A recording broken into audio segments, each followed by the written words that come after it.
My name is Julia Sanders. I'm 35 years old and used to be a fashion designer living under the bright lights of Broadway, until I gave it all up to become the perfect wife for a wealthy family in Seattle, my husband's family. I used to believe that sacrificing for love was noble, until a message popped up on my husband's phone while he was in the shower. Last night was amazing. I can still taste you. The sender, his biological cousin, Carly. Have you ever given up everything for someone only to find out you were just a shadow, a facade in a carefully scripted family play? If you've ever felt betrayed by the very people who called you family, stay with me. I'll tell you what happened when I decided to stop staying silent. I used to have a small studio in Brooklyn flooded with natural light and half-finished sketches. Every morning I'd brew coffee, play jazz, and ask myself what I'd create today with the new French lace I'd just received. Life wasn't wealthy back then, but I felt full. I felt alive. Then I met Mark. He showed up at a charity fashion show, wearing a light gray suit, smiling politely, and listening to me talk for hours about classic silhouettes. I didn't realize it at the time, but the best parts of me were starting to be reshaped. Slowly, gently, and very effectively. I need someone who understands the value of stability, Mark said after a few months of dating. My family, they're not like any you've known. But if you love me, you'll understand. I loved him, so I believed him. I left New York, sold the studio, shelved my designs, and moved to Seattle. The day I arrived at the ivory-colored mansion in the city's northern district, his mother, Lorraine, looked me up and down as if evaluating a product she hadn't ordered. "Too thin," she said. "Not sure she'll stand out during our social events." Mark laughed, wrapped his arm around me, and joked, "Come on, Mom. Julia's a fashion model." I laughed along, trying not to show my discomfort. That first year of marriage, I spent most of my time learning how to become a Sanders, hosting guests, memorizing every name in Mark's contact list, knowing which wine Mr. Richard, my father-in-law, preferred, and how Lorraine always insisted the table be set by family standard. No one forced me, but I understood. If I wanted to be accepted, I had to adapt. I thought if I tried hard enough, they'd see me as one of them. But in Lorraine's eyes, I was never a Sanders. I was Julia, Mark's wife. She never said it outright, but every time someone new came over, she'd introduce me with a line like, "She used to work in fashion. She stays at home now, helps Mark in little ways, I suppose." I once spoke up. "I'm managing the company's media campaigns. I also redesigned the website." She shrugged. "Well, that's still just helping out." Mark never intervened. He'd pull me close at night and whisper softly, "You're doing great. But you know, my mom's not easy." There were nights I'd lie awake, my hand resting on my belly, the place where 2 pregnancies had already ended. I drank the tea Lorraine made, followed the traditional Eastern medicine method passed down in the family. I didn't question anything. I wanted to be a mother, to bring a child into this world who might finally make me belong. But every effort ended in tears, alone in cold hospital rooms, while Mark was always away on urgent business. After the 3rd miscarriage, Lorraine walked into my room while I was asleep on the couch. She didn't ask how I was or offer any comfort. She said, "Maybe not everyone is chosen to carry on the bloodline." I had nothing left to say. I remember gripping the towel in my hand so tightly my palm started bleeding, and I didn't even notice. The next day, Carly moved in with us. She was Mark's beloved cousin, once studied abroad in Italy and had broken off an engagement with a wealthy businessman because he didn't understand the value of family. She smiled brightly, hugged me tight when we reunited. "I've always admired you and Mark. Your love is what I look up to." I hugged her back, making space in my heart so she could step in. I didn't know. I was clearing the path for someone else. But it would all come to light. Every sweet word, every warm hug, every teacup Lorraine served, had its part in a performance for which I was the only one who didn't get a script.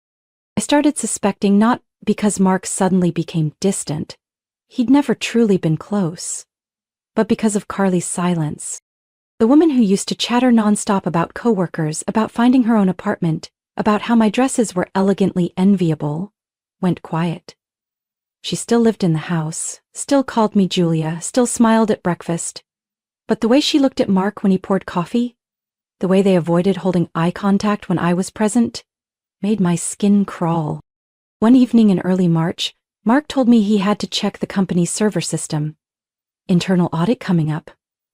I kissed his cheek and quietly activated Mark's iCloud tracker on an old iPad he'd forgotten to log out of. The blinking dot wasn't at the office.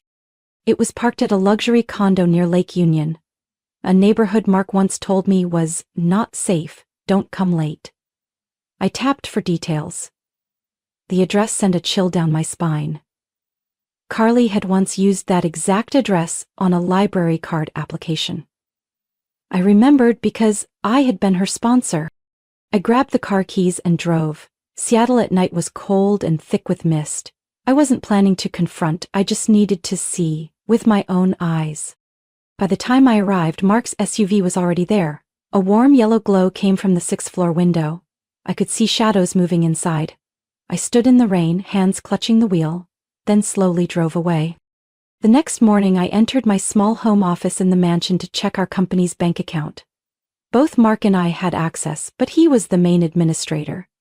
I had never thought of checking on him until then. Every month on the 3rd, there was a temporary assistance payment transferred from the joint account to a personal account under the name C.M. Harrington, Carly's full surname. Each transfer was $7,500. For the past 11 months, I printed the statements, marked every entry, then sat frozen for hours, unable to breathe. Those numbers weren't just money. They were a confession without words. I thought I had no strength left. Until I received an email from the clinic, where Carly had once listed me as her emergency contact. She said she had hormonal issues, needed routine checkups. Subject line, appointment confirmation, prenatal ultrasound, Carly Harrington. Appointment date, January 16th.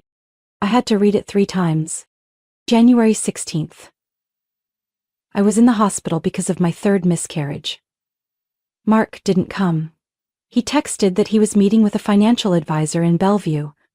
I remember it clearly because that night I cried until I could barely breathe, alone in the waiting room, still clutching the hand towel he had forgotten the day before.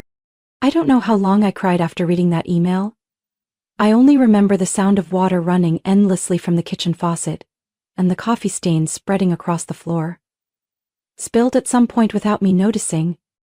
I sat there, like someone who had just pulled the knife from her own chest, trying to understand how people could be this cruel. Carly was pregnant, and the baby wasn't some stranger's. It wasn't an accident. It was the result of a plan carefully cultivated inside the home I had tried so hard to turn into a family. That home turned out to be a stage, and I was the extra, standing uselessly at the edge of the curtain. It felt like nothing could hurt more than realizing the one you loved had betrayed you. But the deepest pain is facing the truth and realizing no one stands with you. That night, I didn't wait for Mark to come home. I called Carly out to the backyard. She stepped out, hair tied neatly, holding a glass of orange juice like she had just walked out of a maternity ad. I didn't say much. I only asked, "The baby is Mark's, isn't it?" Carly looked at me for a few seconds, then smirked. "You're not as clueless as I thought." Then she took a sip and added, "Mark chose me. You're the title, the face, but I'm the one he stays with after the party." I didn't know what infuriated me more, her indifference or the way she said Mark's name like I'd never existed. "I helped you, Carly. I was the one who took you to your appointments, who cooked, cleaned, shared my bathroom with you." She laughed. "You think I needed you? I'm here for Mark. And if you're smart, you'll step out of this game like a lady." Nausea rose to my throat. I turned and went back inside, hands clenched so tight they drew blood. The next morning I went to speak with my mother-in-law. Lorraine was pruning roses in the garden, wearing cream-colored silk gloves, her vintage perfume thick in the air. "I need to talk to you," I began, trying to keep my voice steady. "About Carly and Mark." She ignored me completely, focusing on snipping each stem with perfect precision. "It's between you and your husband. I don't interfere." "This isn't private anymore," I said. "Carly is pregnant with your son's child." Her scissors froze. But only for a second.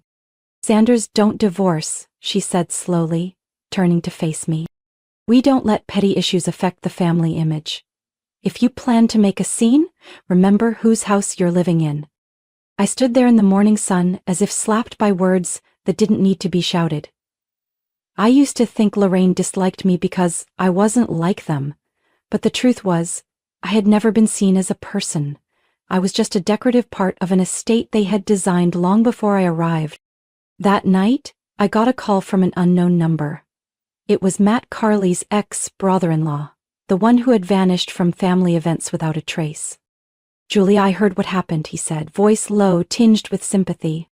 I know you're hurting, but don't for a second think Carley is a victim. She did the same thing to my family. She drove two sisters apart and vanished once she got what she wanted. What did you say? She always targets men who are already taken, and she knows how to make the other woman walk away out of dignity. I don't know what she's trying to pull now, but if you do leave, at least take the truth with you. The call ended. I set the phone down, but my hands were still shaking. I wasn't the first, only the next. And if I stayed quiet, someone after me would bleed too. But the most painful part was the isolation. Mark didn't ask why I wasn't speaking. Didn't ask why I stopped holding him at night. He kept his face in his phone, smiling softly every time Carley texted. Lorraine stopped inviting me to breakfast. The housekeeper, who used to call me Miss Julia, now looked at me with pity, like I was a cast member who hadn't accepted her role was over. And Carley still walked around the house like it had always been hers. I started eating alone, sleeping on the couch. The same person who redesigned that kitchen, who placed every flower vase on that dining table, now no different than a nameless maid. But in that isolation, something awakened. I had hit rock bottom, and once you hit the bottom, there's only one direction left to climb. I went quiet, not the silence of hurt anymore, it was the silence of someone watching.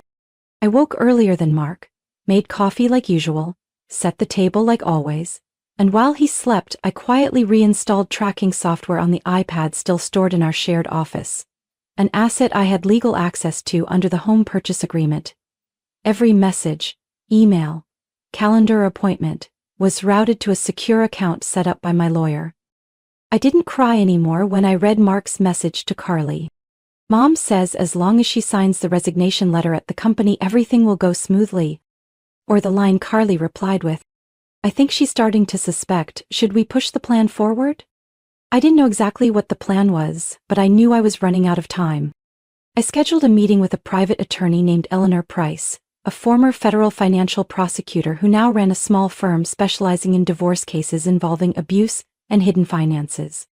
Eleanor listened to me talk for nearly an hour without interrupting. When I finally stopped, she simply nodded. We need evidence, clear and indisputable. She walked me through each step, gather account statements, screenshot messages, log access history, and archive internal company transfers. I started with the finance department of Sanders Logistics, where I still held the title of co-founder, even though I had long been excluded from all key meetings. The current CFO, Noah, was the only person in the company who had ever shown me kindness. I invited Noah to lunch, saying I wanted to support the company's charity initiatives. When we sat down, I asked, Noah, has the company made any significant expenditures lately, especially international ones? Noah hesitated, then lowered his voice.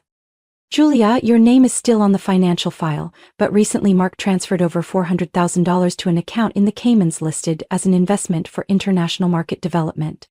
He paused, then exhaled. Personally, I find it odd, but I can't intervene without a formal request from you. I clenched my hands beneath the table. I understand, and I'll send that request through proper channels. That evening, I sat in my old office, dim light filtering through the window frame.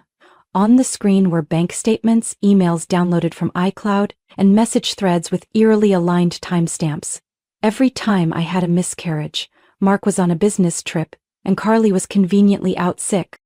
In a stack of old HR records, I found a name that had quietly been erased from the Sanders family's company history, Grace Molina, a former PR staffer who had once been accused of mishandling a public relations crisis.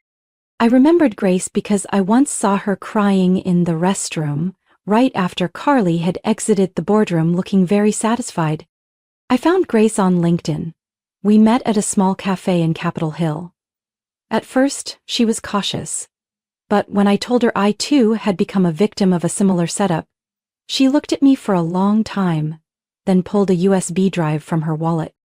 The day I left, I recorded a conversation between me and Carly.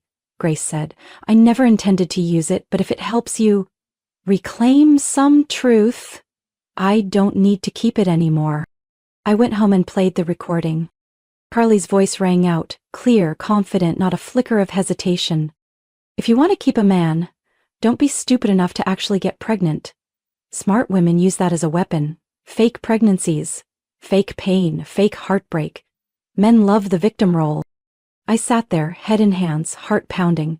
She hadn't simply betrayed me. She had manipulated everything, staged every tear, every complaint, every time she called me the sister I trust most. And Mark believed her. While I had spent all that time blaming myself for not being good enough to hold a family together, that night I slept on the sofa. Not because I'd been pushed out of the bedroom like before, but because I knew starting tomorrow everything would change. But I had to do it right, make it solid and ruthless, in the kindest way possible. 2 weeks later, while I was still quietly gathering documents and playing the role of the trustworthy wife, Lorraine knocked on my office door, holding a shimmering gold invitation box. "Catherine will turn 95 early next month," she said, placing the invitation flat on my desk like a verdict. "The party will be at the old estate in Lake Chelan. All the grandchildren are expected, and I hope you and your husband will attend." I looked up at my mother-in-law. Her face was expressionless, but the way she emphasized husband and wife caught in my throat. I gave a small nod. "Of course, it's an important occasion." She smiled, a polite, icy smile. "I'm glad you understand. Catherine still thinks of you as part of the family. Let's not disappoint her." I knew exactly what this was. She didn't need me there to celebrate, she needed me there to maintain the illusion of the Sanders legacy. Same old game. Perfect family, united descendants, no scandals, no cracks. I wasn't going to help stage that play. That night I wrote 2 letters. No flowery language, no dramatics, just calm, factual reports. One was for Caitlin Dorsey, a veteran journalist from Forbes who had interviewed Mark 2 years ago about his international expansion strategy. The other was for Jeremy Nash, a senior investigator with the Internal Revenue Service, who had handled cases of undisclosed transfers in the Seattle area. I didn't beg them to act. I simply attached a set of preliminary files, documents I had carefully organized, encrypted, time-stamped, showing suspicious cash flows between internal accounts, along with location histories and images extracted from cloud data.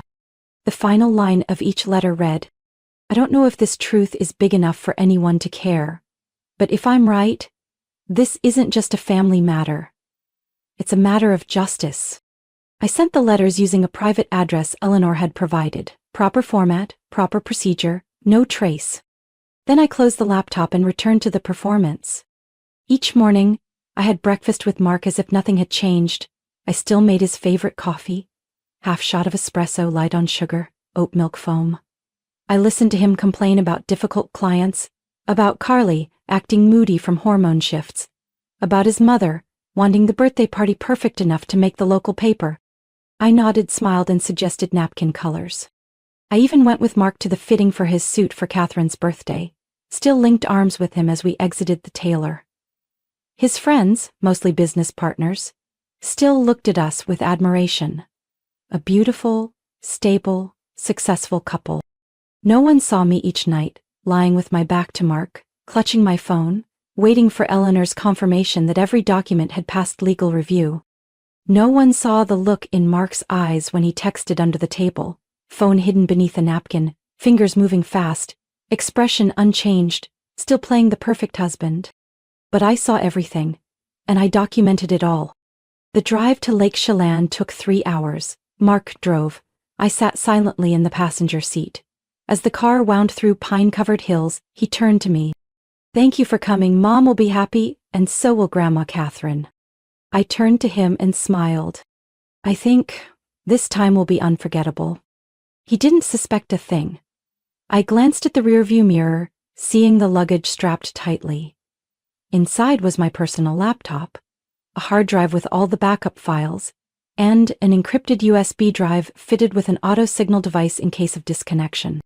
The game they had forced me into for the past 5 years was nearing its end, but this time, I wasn't a pawn. And I didn't need anyone to save me. Grandma Catherine's birthday party was held outdoors, beneath a glass canopy draped in lavender blooms and ivory silk. The late afternoon sun filtered through champagne flutes, and the soft strains of a violin gave the illusion of a picture-perfect family celebrating their beloved matriarch. I remained at the center table, my smoke-gray silk gown catching the breeze. Mark held my hand as if we were a devoted couple. Carly sat a few tables away, her belly slightly rounded, smiling softly every time someone offered congratulations. Lorraine scanned the crowd, adjusting Mark's sleeve as if shielding him from some unspoken threat. I took in every detail, how seamlessly they all played their roles, to the point they forgot it was all just a performance. Then came the slideshow tribute for Grandma Catherine. Richard, Mark's grandfather, gave a heartfelt introduction. Then he gestured for me, the gracious daughter-in-law, to lead the special segment I had prepared to honor the family's journey. I stood and slowly walked to the small stage. On screen appeared our wedding photo, mine and Mark's, the same one printed on our first Christmas card. Applause echoed. Someone whispered, "Feels like yesterday." So do I. Everything seems unchanged, until you start looking closely. I clicked to the next slide. The screen instantly showed a video, Mark sitting on a bed in a luxury condo, Carly wrapped in silk, holding a glass of red wine. They were laughing. Then Carly looked straight at the hidden camera. Her voice rang out, crisp and clear. Lorraine said, "As long as Julia signs the resignation, the company will be handed over to me. We'll own everything." The party froze. Lorraine shot to her feet, her voice shrill. "Stop this, turn it off." I turned to face her. "You told me to protect the family's image. I did. When my husband slept with his cousin. When I lost our child and you said, 'There'll be another time.' I stayed silent. But not today." I clicked again. Now the screen showed financial statements, monthly transfers from the company's account to Carly's personal one. Several entries were marked in red, with notes, "No board approval." Then came ultrasound images, 2 of them. One from my hospital, dated January 16th, the day I was admitted for a miscarriage. The other from Carly, the same date, same time. And an email from Carly to Mark. "I think we should make a fake scan just in case someone asks. My belly isn't showing yet." Whispers rippled through the crowd. Richard collapsed into a chair, his face pale. Mark stepped onto the stage, voice low, trying to keep his composure. "Julia, you're destroying everything in front of the whole family." I looked him in the eye.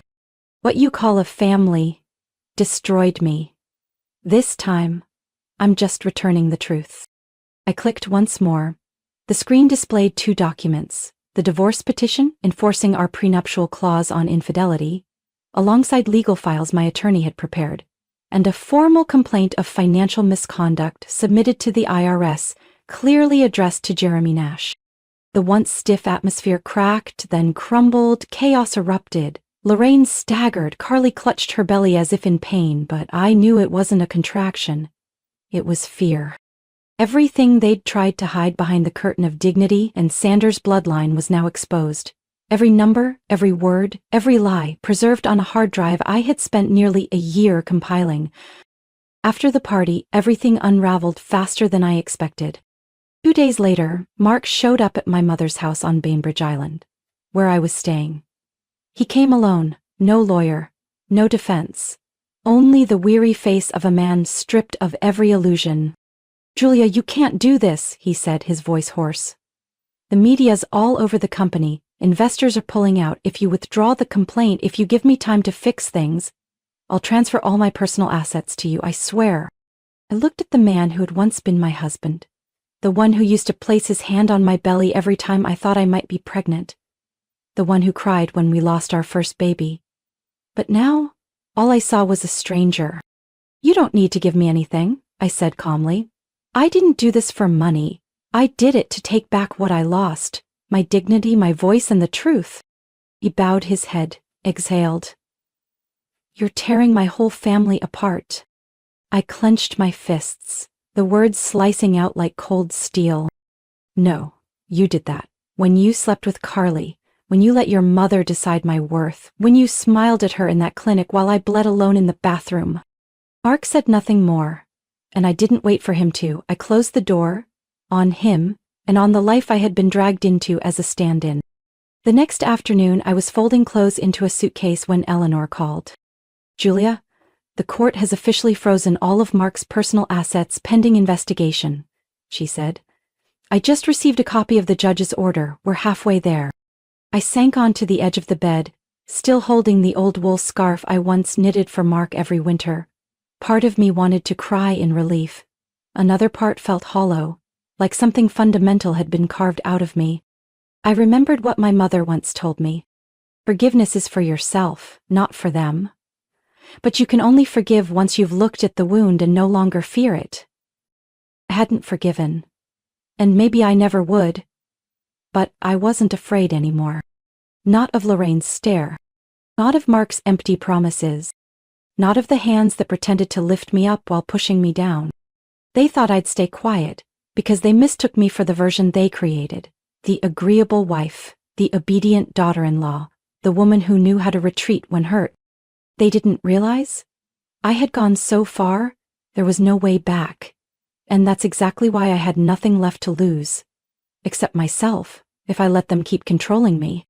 That fall, I left Seattle, not to run away, not to deliver revenge and vanish.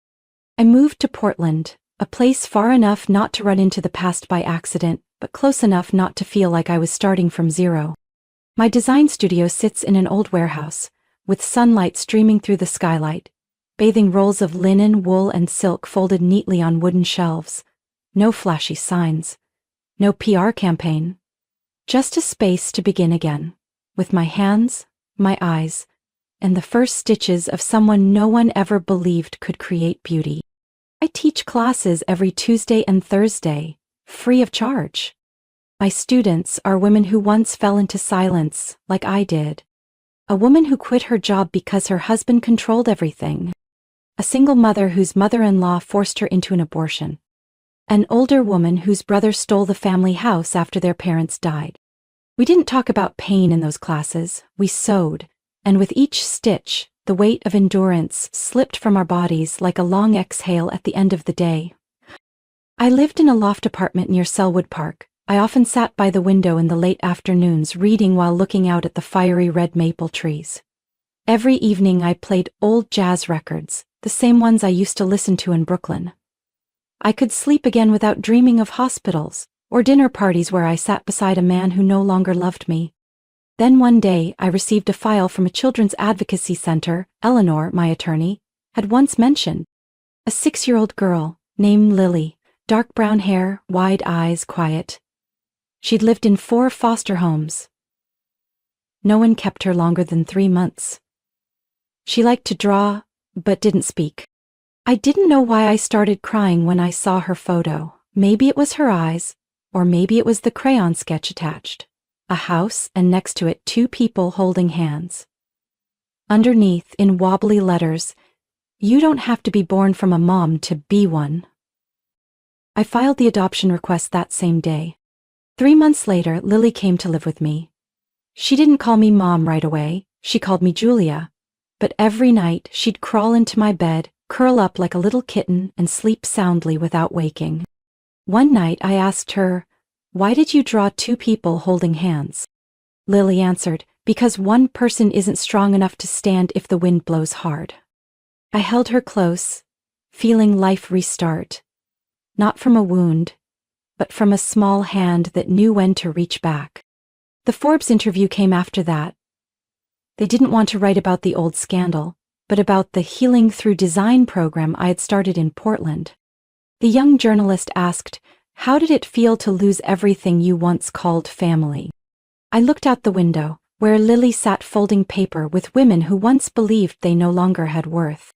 I didn't lose a family, I said slowly. I stopped living in the wrong one. I didn't lose anything. I rebuilt, brick by brick, with self-respect, truth, and love that doesn't need conditions. The article went viral, not because it was dramatic, but because it was real. A year passed. Everything felt like the aftershock of a storm long gone. But in truth, it was those fragments that carried the deepest weight. Carly lost custody after being found using unprescribed antidepressants and leaving the child alone overnight in the apartment. The court didn't need more proof. The baby was placed in her maternal grandmother's home. Mark no longer had the right to demand anything. He was convicted of corporate embezzlement and tax fraud. He received a suspended sentence with 3 years of financial supervision. I didn't attend the hearing. I heard from Eleanor, who had become my closest friend, that Lorraine was hospitalized. Pancreatic cancer, she said quietly. End stage. I spent 3 nights thinking before deciding to go. Not because I still felt anger, but because I needed to be sure I was calm enough not to carry anything toxic out of that room. Lorraine sat in a wheelchair, half her former size, her once commanding hands now trembling beneath a wool blanket. She looked up at me, unable to hide the collapse in her eyes. Julia. She said my name for the first time, without weight or warning. I was wrong. From the beginning. I thought, if I could hold the image of family together, everything would stay okay. But I forgot, the things that look most peaceful are often the most false. I said nothing. You, she continued, voice catching, you're the first Sanders to live truthfully. I quietly placed a photo on the side table. In it, I was holding Lily's hand at her design class's first exhibition. She beamed, holding a tiny dress she had sewn herself. I got up and looked at her one last time. You know, I said gently, a last name doesn't define anyone. The heart decides who family is. That afternoon, I returned to the studio. Class was starting. The women I once called students, now partners, sisters, a network holding one another up, were preparing for the hands-on session. Lily ran to me, ponytail bouncing, her smile bright. Mom, look at the dress I made. I knelt, admiring each crooked, beautiful stitch. You did amazing, I whispered. Sunlight streamed through the large glass window, laying a warm glow on the floor like silk. I looked up, surrounded by laughter and the soft hum of sewing machines. The scent of new fabric and chamomile tea mingled in the air. Like memories. But the kind I got to create. Not ones imposed on me. I didn't win anything. I kept living. And this time, it was real. What do you think about Julia's choice? If it were you, would you have the courage to walk away from a family everyone calls perfect, but that makes you lose yourself? Each person's answer may be different, but sometimes a single sentence from a stranger is enough to give someone the courage they thought they'd lost. If Julia's story resonated with you, share your thoughts below. We'd love to hear from you. And if you enjoy heartfelt stories about family, self-worth, and the journey to healing, don't forget to follow the channel so you won't miss what's next. Because sometimes one story can help you see your own life in a whole new light.